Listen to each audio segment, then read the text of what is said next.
Cyber నేరాలపై ఎన్ని చర్యలు తీసుకుంటున్నా వారి ఆగడం లేదు.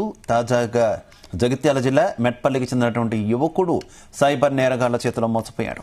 నవీన్ అనే వ్యక్తి నుంచి 1,80,000 రూపాయలు దోచేశారు సైబర్ నేరగాళ్లు. ఇక మెట్పల్లి పట్టణానికి చెందినటువంటి జోగా నవీన్ అనే యువకుడు ఎప్పట్లాగే ఫ్లిప్కార్ట్ సైట్ నుంచి టీవీ బుక్ చేశాడు. ఆ టీవీని రిటర్న్ పంపించే క్రమంలో సైబర్ నేరగాళ్లు ఫేక్ కాల్ చేసి అతనితో ఒక యాప్ ఇన్స్టాల్ చేయించారు. యాప్ ఇన్స్టాల్ చేయడంతో 1,80,000 రూపాయలను దోచేశారు. మోసపోయానని గ్రహించిన నవీన్ పోలీసులకు ఫిర్యాదు చేశాడు. పోలీసులు కేసు నమోదు చేసి దర్యాప్తు చేస్తున్నారు. రిటర్న్ రాదు. కస్టమర్ కేర్కి ఫోన్ చేస్తే, ఫ్లిప్కార్ట్ కస్టమర్ కేర్కి ఫోన్ చేస్తే సామ్సంగ్ సర్వీసింగ్ సెంటర్కి వెళ్ళు అని చెప్పారు. సామ్సంగ్ కస్టమర్ కేర్కి ఫోన్ చేస్తే మీరు కంప్లైంట్ తీసుకోవాలంటే ఫస్ట్ మీరు సైబర్ క్రైమ్కి కాల్ చేయండి అని చెప్పి చెప్తే,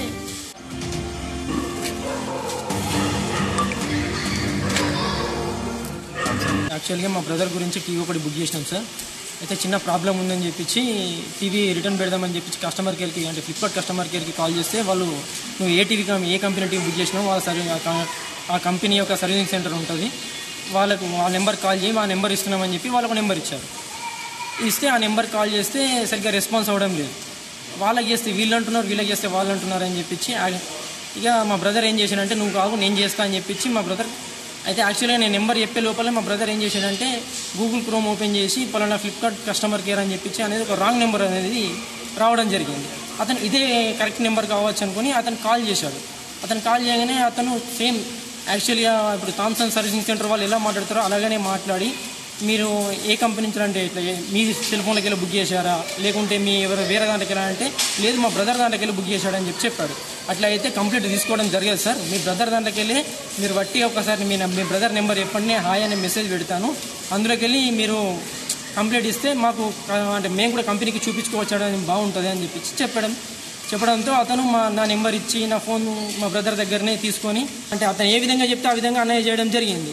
నేను సరే అన్నయ్య దగ్గరకు రావడం అంటే పక్కకు అంటే ఇట్లా అన్నయ్య దగ్గరకు వచ్చింది, ఎంతసేపు అవుతుంది ఇంకా పని అవడం లేదు ఏందని చెప్పించి దగ్గరికి వచ్చి చూడగానే ఫోన్ చూడగానే మొబైల్కి వెళ్ళి ఓటీపీలు వస్తున్నాయి. ఓటీపీలు విత్ మనీ కట్ అవుతున్నట్టు మెసేజ్లు వస్తున్నాయి.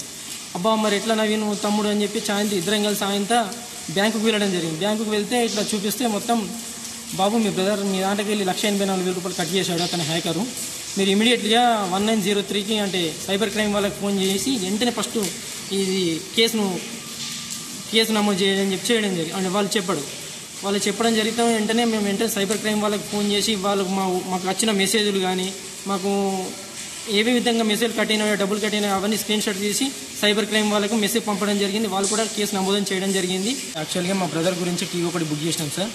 అయితే చిన్న